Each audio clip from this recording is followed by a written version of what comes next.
¿Qué tal, amigas, amigos, amigues de Galáctica? Bienvenidos a esto, a las entrevistas galácticas, al fortalecimiento cívico en su máxima expresión, como siempre decimos acá en Galáctica, en Radio Galáctica y en Galáctica Media a través de todas las multiplataformas. Saludamos a nuestros amigos del Gran Concepción a través del canal 3 del Conce, el 3 de Conce tal cual, www.el3deconce.cl, también lo pueden ver en internet, donde también se emiten las entrevistas galácticas este día jueves a las 22 horas, como todos los jueves a las 22 horas, en el canal 3 de Concepción. Como siempre, amigas y amigos, tenemos multimedia disponible a ustedes. ¿Y cómo lo pueden hacer? Simplemente descargando la aplicación de Radio Galáctica. Ustedes digitan Radio Galáctica en sus sistemas Android o iPhone y ahí está. La estoy mostrando un poco para que la visibilicen a través de los sistemas Android y iPhone. Ustedes lo pueden descargar simplemente digitando Radio Galáctica. Este programa queda a través de la multiplataforma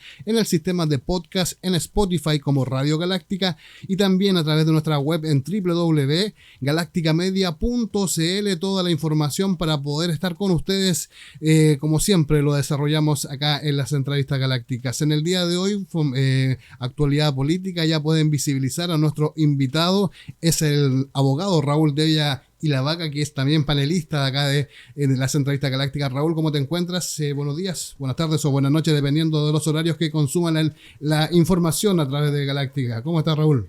Bien, Alfredo, un placer nuevamente estar acá contigo en las diferentes plataformas de Galáctica Medio y un saludo también a Concepción y a Canal 3, exactamente. Canal 3 de Concepción. Exacto. Un saludo gigante para la octava región. Vamos Bío Bío y vamos San Antonio. Raúl, a lo que nos conlleva una actualidad política importante de esta semana, donde el presidente Gabriel Boric dio un tremendo discurso, 3 horas 30 y algo minutos, creo que es el más largo de la historia democrática volviendo de los 90. ¿Qué sensación y qué el limpio se puede sacar de este discurso del presidente de la República? Es interesante escuchar al presidente, siempre tiene un muy buen planteamiento discursivo, en general sus discursos son bastante buenos, prometedores y dio una cuenta bastante extensa de lo que ha hecho su gobierno en el año 3 meses que lleva instalado, los logros que han tenido logros sin lugar a dudas, y los no tan logros para algunos de nosotros como lo mencionó, así como a la pasada, como que eran cosas que a pesar de habían sido aprobadas, el TPP-11, el tema del litio, que para muchos de los que creemos que hay que defender a ultranza el medio ambiente y nuestro hábitat, no es conveniente para el país, ese desarrollo privado-público que se insiste y que es parte, creo yo, de lo que a muchos nos tiene un poco o muy defraudado del estilo de gobierno que se está llevando a cabo. En esta cuenta se dio esa expresión vanagloriándose de hechos que a mi parecer y al de algunos de nosotros y nosotras nos cuestionamos, como por ejemplo el tema de la regla fiscal, de haber logrado después de 10 años lograr el equilibrio fiscal en el Estado, en los gastos, en los ingresos y los gastos públicos, que no se había logrado en los últimos 10 años por ninguno de los gobiernos anteriores, y este lo logró con el ministro de Hacienda, que proviene del Partido Socialista y de la vieja Concertación, y claro que es un logro como país, pero como para el país de los de siempre, de los que siempre ganan. No para el país de los que necesitábamos transformaciones profundas. Entonces, el discurso del presidente a mí me deja ese sinsabor de darnos cuenta que un programa transformador se ha convertido en un programa tibio, en que las prioridades han sido cambiadas porque el mismo presidente lo señala, que él no está para gobernar de acuerdo al programa que realizó, sino que está para gobernar a todos los chilenos. Y en ese gobernar a todos los chilenos, las prioridades le cambiaron. Sus antiguos opositores políticos o a quien él le hizo oposición como fue al gobierno de Bachelet y al gobierno de Piñera, hoy día los que estuvieron en el gobierno de Bachelet son sus aliados en el gobierno y su oposición son los que apoyaban al gobierno de Piñera y que hoy día en realidad lo que nos damos cuenta que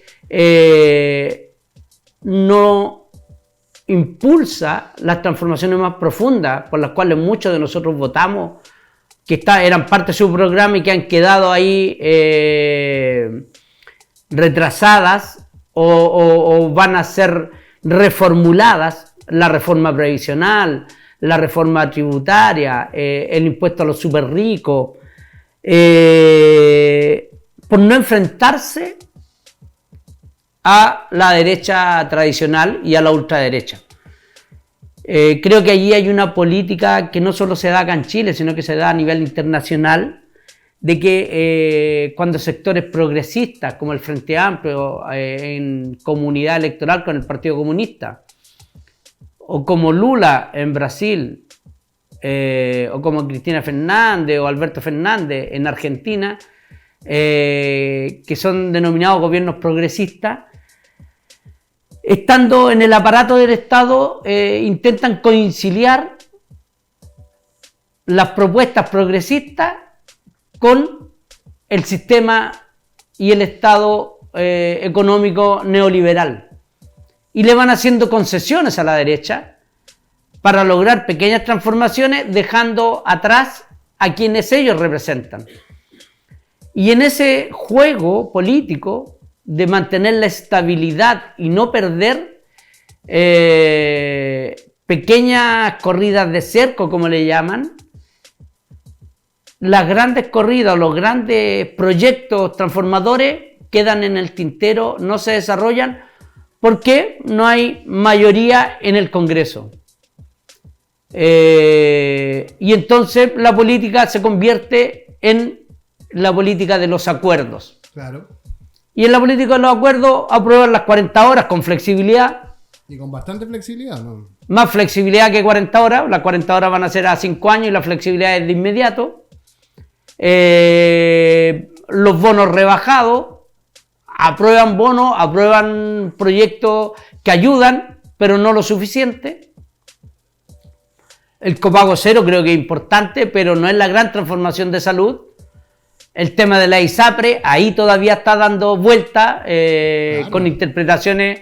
Y una noticia importante, la vocera de la Corte Suprema, el presidente de la tercera sala constitucional, que definió el supremazo, como se llamó, al tema de la ISAPRE, relativizó en una entrevista personal, supuestamente, el efecto de la sentencia que había sido dictada por la Suprema. Y le exigieron la renuncia. Hoy día renunció a su cargo de vocera en la Corte Suprema y creó todo un nuevo escenario respecto al pago que las ISAPRES debían hacer a quien había afectado. Exactamente. Y es ahí son estas, ¿cómo se podría decir? Decepciones o falta de un rumbo fijo, porque el discurso también del presidente Gabriel Boric en este ex 21 de mayo, ya en junio.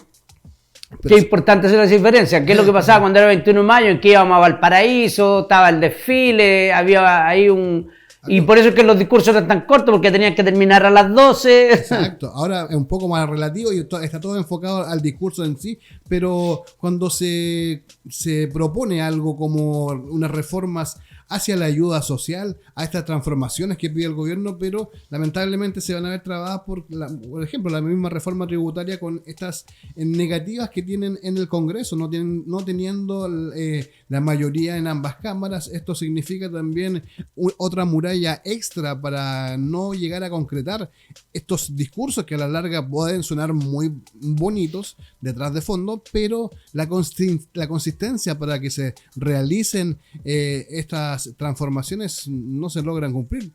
Por ejemplo, la deuda histórica también de los profesores que estuvieron esta semana marchando por diferentes partes de Chile, específicamente acá también en San Antonio, donde quizás no teniendo una reforma tributaria tampoco se le va a poder negociar esta deuda histórica con los profesores.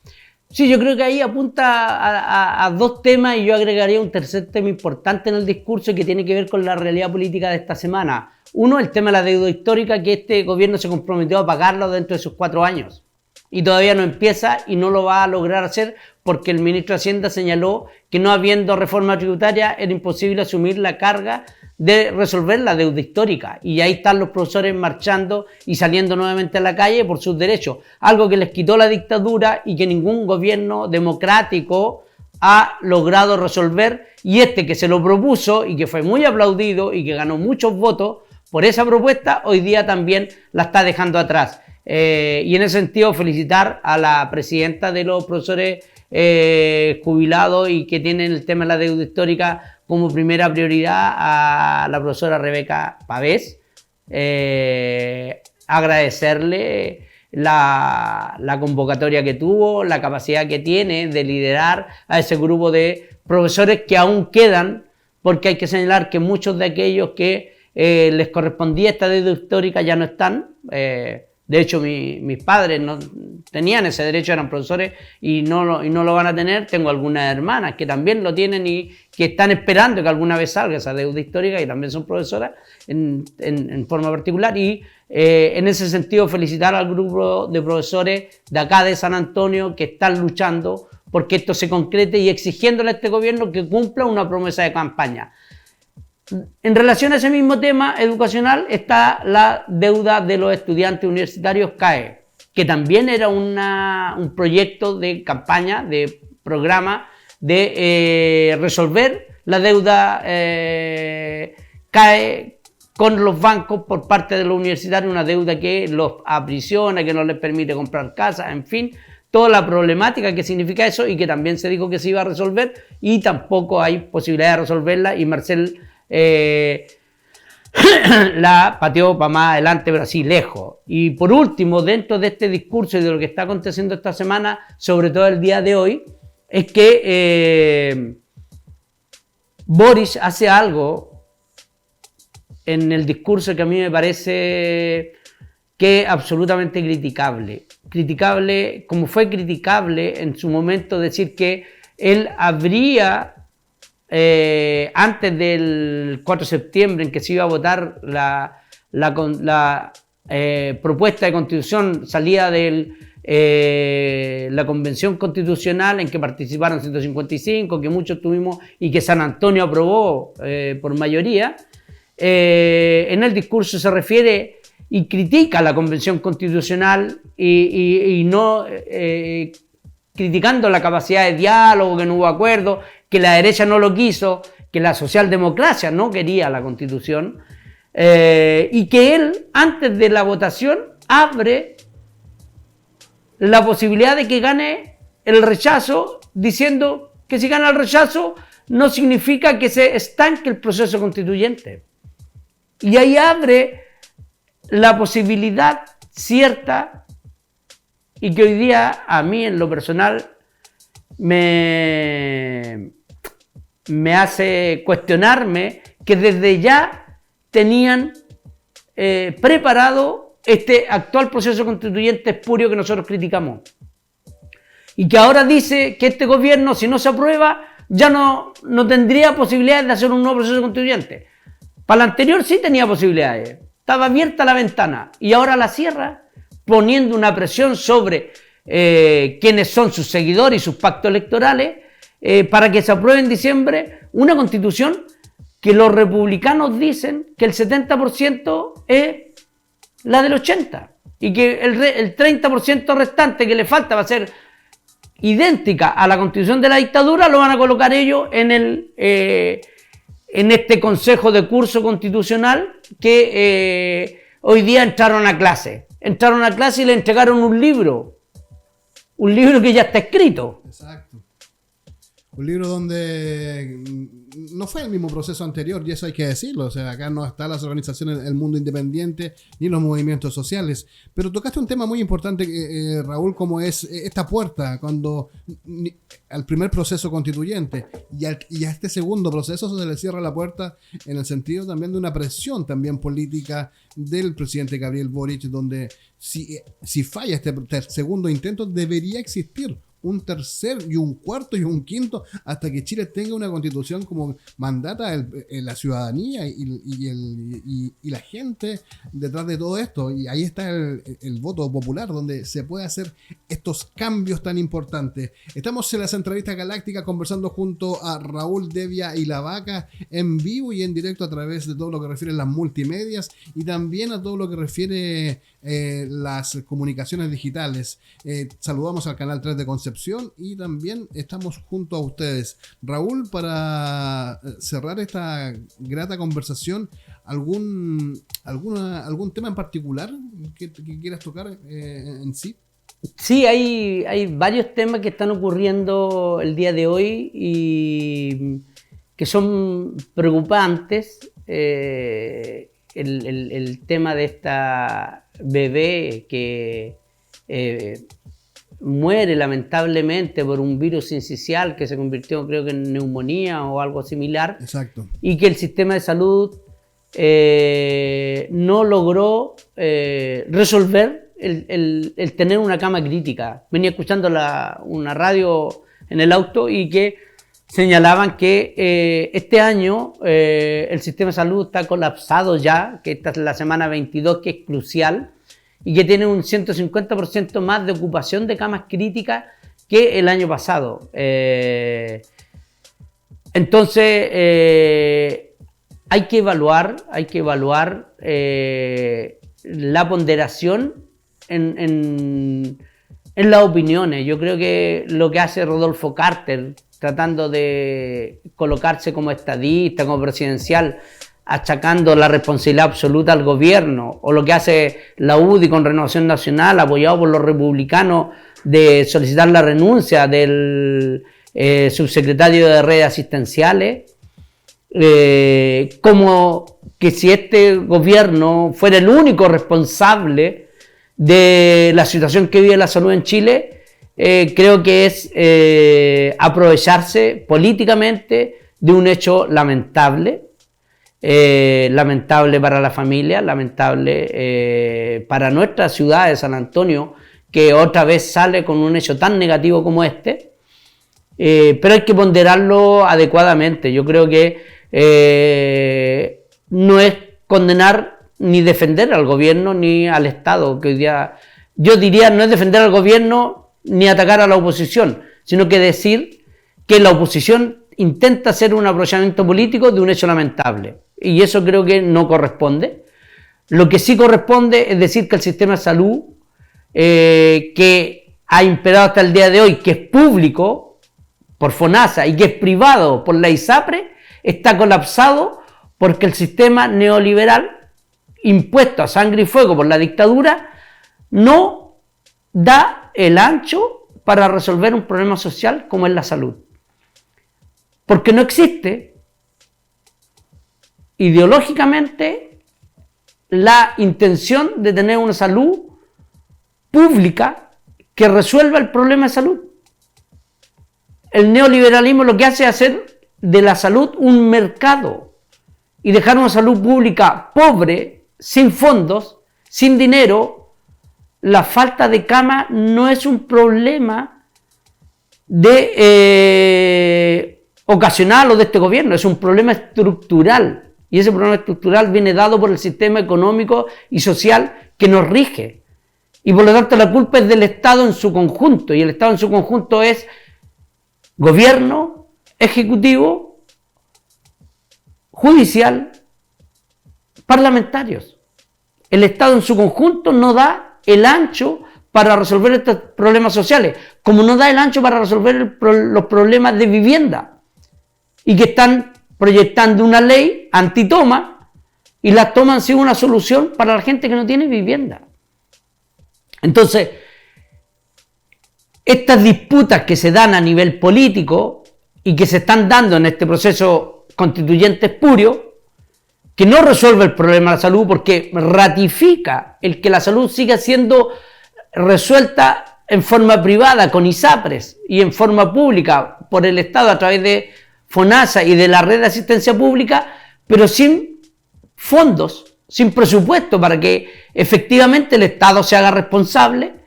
No vamos a tener solución. Yo creo que este ejemplo de esta bebé recién nacida que fallece por no haber un Estado responsable, no es culpa de este gobierno, es culpa de todos los que gobiernan.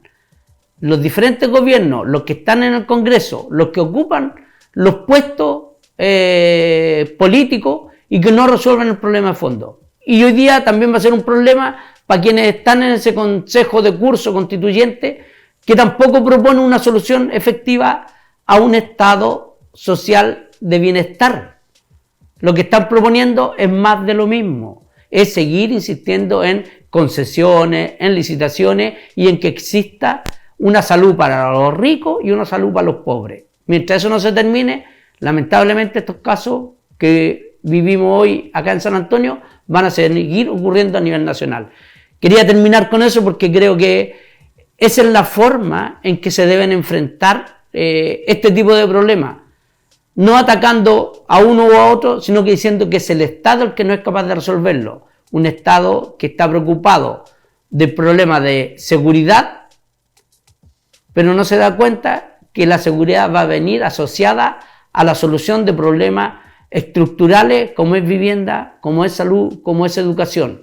No con más represión. Los dineros no tienen que ir a represión, tienen que ir a más escuelas, a más hospitales, a más médicos en el servicio público, un servicio público que no sea algunas clínicas e ISAPRES para ricos y el resto para los pobres, sino que un Estado que dé salud para todos los habitantes del territorio. Hacia allá debemos apuntar y esa es la conquista que debemos lograr como pueblo movilizado el día de mañana, cuando logremos nuevamente ponernos de pie y enfrentar a este Estado burgués.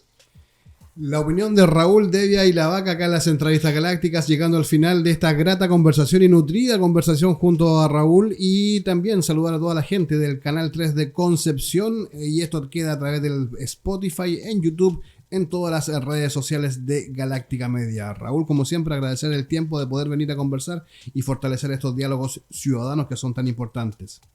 Gracias, Alfredo, esperamos que llegue un saludo a todos y a todas las que escuchan y sigamos trabajando por un mejor territorio para todos y todas. Así tiene que ser. Nos vemos, Raúl, que esté bien. Igual.